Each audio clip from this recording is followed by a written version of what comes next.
আসসালামু আলাইকুম সবাইকে। আশা করছি সবাই ভালো আছেন।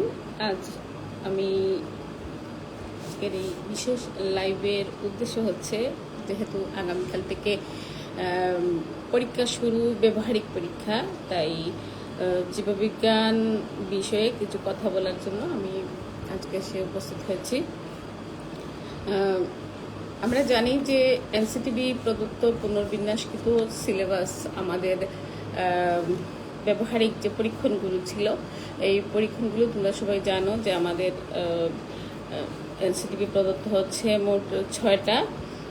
অণুবীক্ষণ যন্ত্রের সাহায্যে উদ্ভিদ কোষ পর্যবেক্ষণ, প্রাণী কোষ অর্থাৎ গালের কোষ পর্যবেক্ষণ, আলোর সালোক সংশ্লেষণ প্রক্রিয়া আছে 2টি পরীক্ষা, একটা হচ্ছে আলোর অপরিহার্যতা আর একটা হচ্ছে ক্লোরোফিলের অপরিহার্যতা। দুটা কিন্তু আলাদা আলাদা পরীক্ষণ। আর 5 নম্বর হচ্ছে শ্বসন প্রক্রিয়ায় তাপ নির্গমন, ফুলের বিভিন্ন স্তবক। এখন আমি যে কথাটা তোমাদের বলবো তা হচ্ছে যে এই পরীক্ষণগুলোর মান বন্টন এবং যে নির্দেশনাগুলো দেয়া আছে পরীক্ষণ সংক্রান্ত, সে বিষয়ে আমি একটু আলোচনা করার চেষ্টা করব। তোমাদের কোনো প্রশ্ন থাকলে তোমরা করতে পারো। আমি বিশেষ যে কথাটা বলবো তা হচ্ছে যে এই বছর কিন্তু অর্থাৎ আমাদের সিলেবাসে ছিল, আমি শিক্ষার্থীদের এরকমই আমরা খাতাও রেডি করেছি, তা হচ্ছে যে গালের কোষ হচ্ছে, প্রাণী কোষে গালের কোষ আছে, আর উদ্ভিদ কোষে তো পেঁয়াজের কোষ আছে। এই বিষয়টা কিন্তু খেয়াল করতে হবে যে গালের কোষ হচ্ছে প্রাণী কোষে আছে, আর উদ্ভিদ কোষে হচ্ছে পেঁয়াজের কোষ আছে। এখন আমি যে কথাটা বলবো তা হচ্ছে যে সবাইকে যে পরীক্ষার সময়টা আছে, অর্থাৎ নির্দিষ্ট যে সময়টা দেয়া আছে, সেই সময়ের মধ্যে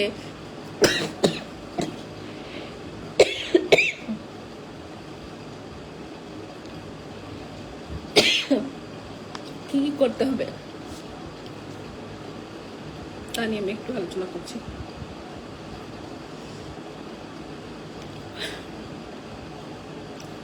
প্রথমত হচ্ছে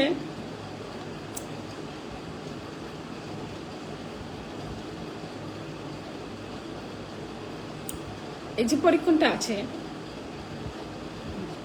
যে পরীক্ষণগুলো আছে আর কি তোমাদের সিলেবাসে, আবারও বলছি, তোমাদের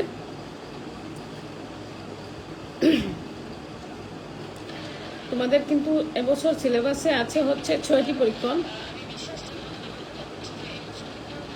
এই 6টি পরীক্ষণের মধ্যে অনেকে বলছে যে ম্যাডাম আমরা তো একসাথে করে ফেলছি, অর্থাৎ অনেকে বলছে যে ম্যাডাম আমরা একসাথে করে ফেলছি, মানে হচ্ছে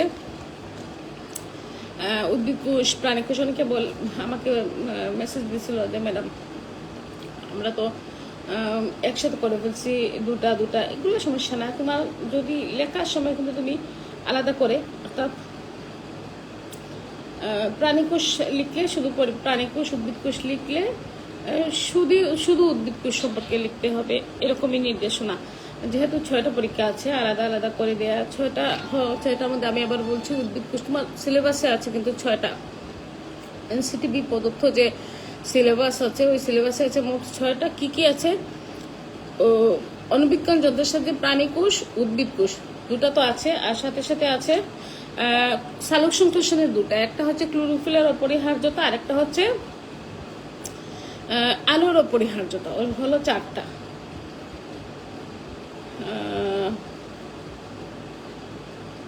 আমি কিন্তু বলছি তোমাদের যারা এসএসসি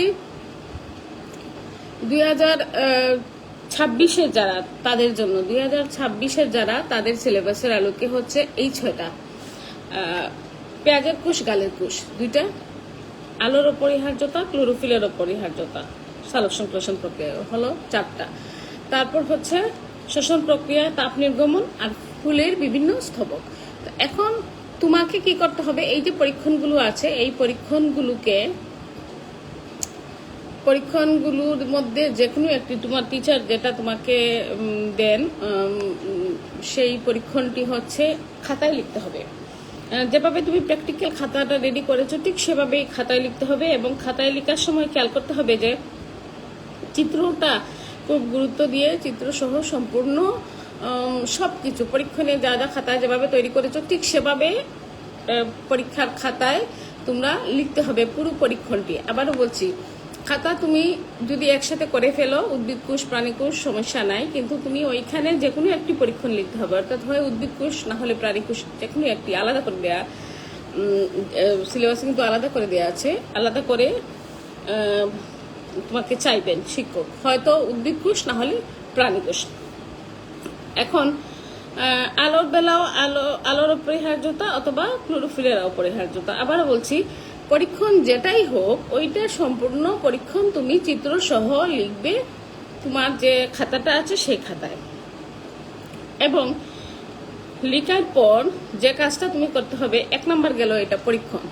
2 নম্বর যে বিষয়টা, সে বিষয়টা হচ্ছে যে এটা আমি শিক্ষার্থীদের আমাদের যে পরীক্ষাগুলো হয়েছে সেখানে করিয়েছিলাম সবসময়, এটা আমাদের এখানে চেঞ্জ আসেনি, আগে যেরকম ছিল এরকমই। সেটা হচ্ছে যে ফলাফল ব্যাখ্যা, অর্থাৎ তুমি যে পরীক্ষণটি করেছো সেই পরীক্ষণটির ফলাফল তোমাকে ব্যাখ্যা করতে বলবেন শিক্ষক। অর্থাৎ 1 নম্বর পরীক্ষণ যদি তুমি দিয়ে থাকো, মনে করো গালের কোষ দিয়েছো বা পেঁয়াজের কোষ, ওই পরীক্ষণ প্রথম 1 নম্বরে সবকিছু লেখার পরে 2 নম্বরে আবার এসে ফলাফলটা লিখতে হবে। নিজের ভাষায় লিখলে সেটা অনেক ভালো, যে এই পরীক্ষণ থেকে তুমি কি দেখলে, কি ফলাফল পেলে সেটা। 3 নম্বর যে বিষয়টা তা হচ্ছে যে মৌখিক ভাইবা, যেটা আজকে ভাইবা পেলে আমি শিক্ষার্থীদের বলবো, যেটা আমার যে সাজেশন তা হচ্ছে যে তোমার সিলেবাসে যত জ্ঞানমূলকগুলো আছে সেগুলো রিভিশন দিয়ে যাও, তাহলেই হবে। রিভিশন সবগুলো সাবজেক্টে জ্ঞানমূলক যেগুলো আছে ছোট ছোট প্রশ্নই তো করবেন।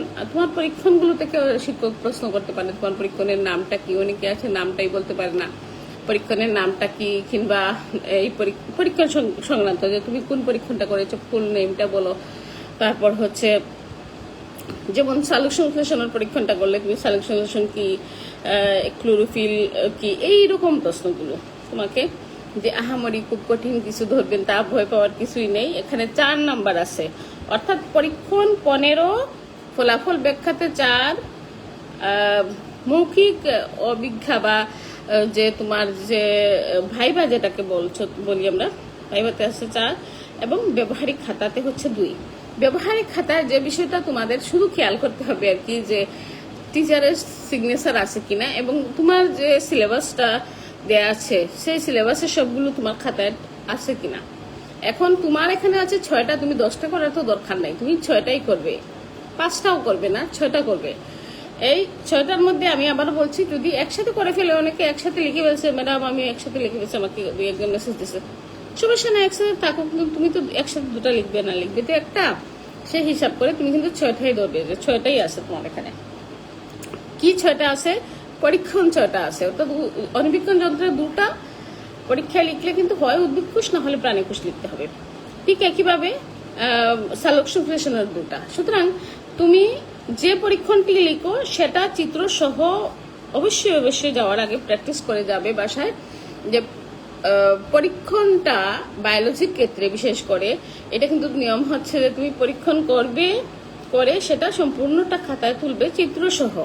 চিত্র যেহেতু আমাদের দেয়া আছে, আমরা খাতায় যেভাবে তুলে করেছি ঠিক সেভাবে, ওই হুবহু এরকম না হলে, অনেকে খাতা অনেক সুন্দর করে সেই রকম হুবহু না হলেও তোমরা মোটামুটি একটা ভালো সুন্দর অবস্থায় খাতাটা যেন প্রেজেন্ট করো, তোমার রুচির পরিচয় দিবে সেটা আমি মনে করি খুব ভালোভাবে। আর হচ্ছে সবাই অবশ্যই ব্যবহারিক খাতা নিতে ভুলবে না, কারণ একটা প্র্যাকটিক্যাল পরীক্ষায় উপস্থিত হলে তোমার সবার আগে টিচার কিন্তু তোমার খাতার প্রশ্ন করবেন, এখানে সিগনেচারের ব্যাপার আছে, তারপর খাতার নাম্বারের ব্যাপার আছে। নাম্বার যদিও তোমাকে শিক্ষক 2 এই খাতার মধ্যে দিবেন, কিন্তু 2 আসলে 2 না, মনে করো এই প্র্যাকটিক্যাল খাতাটাই হচ্ছে 25।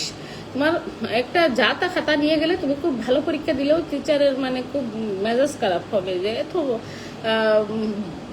বাজে একটা খাতা, এরকম যেন না হয় আর কি। সবাই অবশ্যই খাতাটা যত্ন করে নিয়ে দিবে। আর আরেকটা বিষয় আমি যেটা মনে করি সেটা হচ্ছে যে প্র্যাকটিক্যাল পরীক্ষায় শিক্ষক সবার কাছ থেকে একটু সুন্দর, অনেক ভালো, অমায়িক, সুশৃঙ্খল আচরণ আশা করেন। সুতরাং এই বিষয়টার দিকে সবাই অবশ্যই লক্ষ্য করবে। কি লক্ষ্য করবে? লক্ষ্য করবে যে শিক্ষক যে প্রশ্নটা তোমাকে করেছেন সেই প্রশ্নটা তুমি রেসপন্স করছো কিভাবে। তুমি সব প্রশ্নের উত্তর পারবে সেটা কোনো কথা না, তুমি প্রশ্নের উত্তর নাও পারতে পারো। দেখা গেল যে এই একটা প্রশ্নের উত্তর এটা তুমি কোনোদিনই পড়ো নাই, তুমি শুধু জাস্ট শিক্ষককে সত্য কথাটা বলে দিবে, তাতেই হবে। মানে তোমার একটা সুশৃঙ্খল অবস্থা শিক্ষকের কাছে যেন প্রেজেন্ট হয়, সেই বিষয়টা সবাই লক্ষ্য রাখবে। আশা করছি সবাই অনেক ভালো একটা প্রিপারেশন নিয়ে উপস্থিত হবে। আসলে ব্যবহারিক পরীক্ষার আগে আমি আজকে আসার কারণ হচ্ছে এই যে আমাদেরও যে সময় ব্যবহারিক পরীক্ষা ছিল আর কি, আমাদের ব্যবহারিক পরীক্ষাগুলোতে মনে হতো যে আল্লাহ, এটাই মনে হয় পরীক্ষার সবচেয়ে কঠিন সময়। কিন্তু এটা ভয় পাওয়ার কিছুই নাই। অবশ্যই রিল্যাক্স থেকে অত্যন্ত স্বাভাবিক থেকে পরীক্ষা অংশগ্রহণ করবে। তুমি স্বাভাবিক থাকাটাই হচ্ছে তোমার কিন্তু একটা বড় পরীক্ষা। এখানেই তুমি পাশ করে ফেললে, তুমি খুব স্বাভাবিকভাবে সুন্দরভাবে গুছানোভাবে পরীক্ষায় উপস্থিত হওয়া, তুমি কিভাবে আচরণ করছো এখানে গিয়ে তাড়াহুড়া অস্থিরতা দেখালে, এগুলা যেন না হয় আর কি। সব মিলিয়ে কিন্তু তোমাকে একটা কি বলে রেজাল্ট শিক্ষক দিয়ে থাকেন। এখন এমন যদি হয় যে ধরো যে কোনো পরীক্ষার্থী, শুধু আমাদের ফ্লাওয়ার্সের না, যে কোনো পরীক্ষার্থী যদি সে দেখা গেল যে খুব ভালো করছে, সব কিছু পারে, সব কিছু গুছানো, কিন্তু তার আচরণ অনেক এলোমেলো, তাহলে কিন্তু শিক্ষকের ভালো লাগবে না। আমরা যারা এই পরীক্ষাগুলো দেই, মানে প্র্যাকটিক্যাল এবং প্র্যাকটিক্যালের সাথে যে ভাইবাগুলো আছে, এগুলো কিন্তু আমাদের পরবর্তী জীবনে অনেক কাজে লাগে। কিভাবে কাজে লাগে? কারণ হচ্ছে দুজন বা তিনজন শিক্ষকের সামনে, দুজন শিক্ষক সাধারণত থাকেন, বা মনে করে একজন শিক্ষকই আছেন, একজন শিক্ষকের সামনেই তুমি যে সুন্দরভাবে বসে ওনাকে রেসপন্স করাটা, ওনার কথার জবাব দেওয়াটা কিভাবে দিচ্ছ, কিভাবে ওনাকে রেসপন্স করছো, এগুলো কিন্তু তোমার ভবিষ্যতে একটা প্রভাব ফেলবে। অবশ্যই কি প্রভাব ফেলবে? যে তুমি কোনো জায়গায় যখন যাবে তখন কিন্তু তোমার সেইভাবে বিষয়টা মনে হবে যে এই অভিজ্ঞতাটা তোমার ছিল। কি ছিল? যে কারোর সামনে গিয়ে বসে তার প্রশ্নের উত্তর দেওয়া, অর্থাৎ তার সাথে যে তাকে রেসপন্স করা সুন্দরভাবে, সেটা কিন্তু একটা শিক্ষা হয়ে যায় এখানে এই প্র্যাকটিক্যাল পরীক্ষায়। আবার বলছি, খাতাতে সবকিছু ঠিকঠাক মতো লেখাই হচ্ছে তোমার কাজ। সুন্দরভাবে উপস্থাপন, প্রত্যেকটা কাজেরই একটা সৌন্দর্য আছে। সুশৃঙ্খল কাজগুলো তোমার যে কোনো কাজের সৌন্দর্যকে বাড়িয়ে দেয়। তুমি অবশ্যই সময়ের আগে গিয়ে পৌঁছাবে এবং দেখবে যে এমনিতেই ভালো লাগছে, এবং কোনো ধরনের হই হুল্লোড় অস্থিরতা এগুলা দেখানোর কোনো দরকার নাই। তুমি যেভাবে ঘরে, বাসায়, স্কুলে বসে লিখো সেভাবেই একটা পরীক্ষা দেবে। তবে সময়ের বিষয়টা খেয়াল রাখবে, সময়ের মধ্যে অবশ্যই করা যায়। তোমরা পরীক্ষণগুলো যেটাই করো, সেই পরীক্ষণটা ভালোভাবে খাতায় লিখেছো কিনা, চিত্র। তারপরে আরেকটা খুবই গুরুত্বপূর্ণ বিষয় যে অ্যাডমিট এবং রেজিস্ট্রেশন কার্ড অবশ্যই নেবে, কারণ এটা কিন্তু পুরা পরীক্ষা। কি পরীক্ষা? ওইটাই খাতাগুলো আমরা মূল্যায়ন করে ওই খাতাগুলোকে আবার পাঠাবো হচ্ছে বোর্ডে যখন আমরা পাঠাবো, সুতরাং সেখানে প্রত্যেকটা খাতার মধ্যে তোমার রেজিস্ট্রেশন নাম্বার, রোল নাম্বার সবকিছুই লেখা লাগবে। সুতরাং অ্যাডমিট কার্ড, রেজিস্ট্রেশন কার্ড অবশ্যই নেবে। যেহেতু প্র্যাকটিক্যাল যতদিন, সবগুলো দিনেই তুমি কলমের সাথে সাথে পেন্সিল, স্কেল, অবশ্যই ইরেজার অবশ্যই রাখবে, কারণ ছবি আঁকার বিষয় আছে। আমি আজকে এসেছিলাম কথা বলতে বায়োলজি বিষয়ে, এবং আমাদের বায়োলজি বিষয়ের এবছরে আমরা জানি যে আমাদের যে এনসিটিবি প্রদত্ত যে সিলেবাস, সেই সিলেবাস অনুযায়ী আমাদের পরীক্ষণও কম।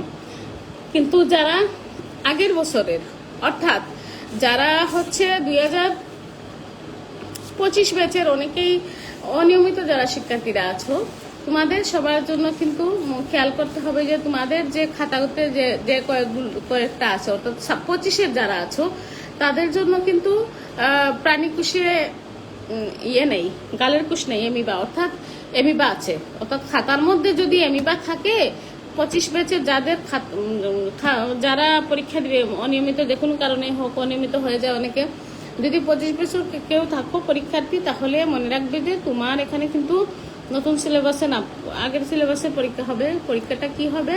উদ্ভিদ কোষে পেঁয়াজ কোষ, প্রাণী কোষে হচ্ছে অ্যামিবা কোষ।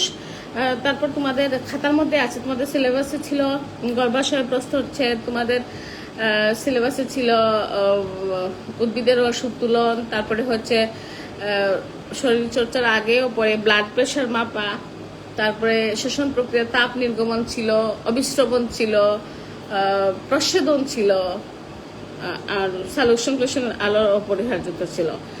সাথে সাথে আরেকটা ছিল হচ্ছে নিঃশ্বাসের সাথে নির্গত গ্যাসের প্রকৃতি। এই যে সিলেবাসে তোমার ছিল হচ্ছে 25-এ হচ্ছে টোটাল 10টা, মনে রাখবে।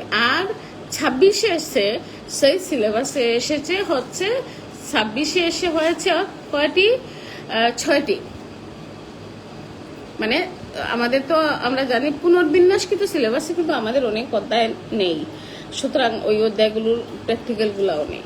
সুতরাং আমাদের যারা 25 ব্যাচের আছো, তোমরা অবশ্যই খেয়াল করে তোমাদের খাতাটা, আগের খাতা যেটা আছে সেটা নিবে, সাথে হচ্ছে ওই অনুযায়ী তোমাকে প্রশ্ন দেবেন পরীক্ষক, এবং সে অনুযায়ী তুমি পরীক্ষা দিবে। সেই বিষয়টা তুমি নিজেই খেয়াল রাখবা। টিচার তো অবশ্যই খেয়াল রাখবেন, তোমরা নিজেরাও খেয়াল রাখবা যে 25 ব্যাচের যারা আছো তারা অবশ্যই আগের সিলেবাসে প্রশ্ন পাবে এবং আগের সিলেবাসেই তুমি পরীক্ষা দিবে। এখানে আবারও বলছি, গালের কোষ আর অ্যামিবা কোষ, এই যে দুইটা অ্যামিবা, এই দুইটা কিন্তু 2 সিলেবাসের।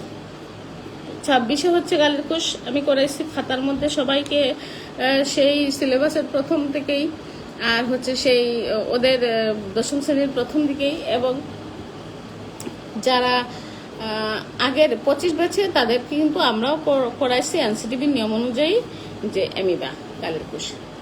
সবাইকে অসংখ্য ধন্যবাদ। আশা করছি সবাই অনেক অনেক ভালো পরীক্ষা দিবে। আমি আবারও সবাইকে বলবো যে ঘাবড়ানোর কিছু নাই, সবাই মনোযোগ দিয়ে ভালোভাবে পরীক্ষায় অংশগ্রহণ করবে এবং সুন্দর একটি ফলাফল আসবে সবার রেজাল্ট শিটে ইনশাল্লাহ। সবাই অনেক ভালো থেকো। আসসালামু আলাইকুম।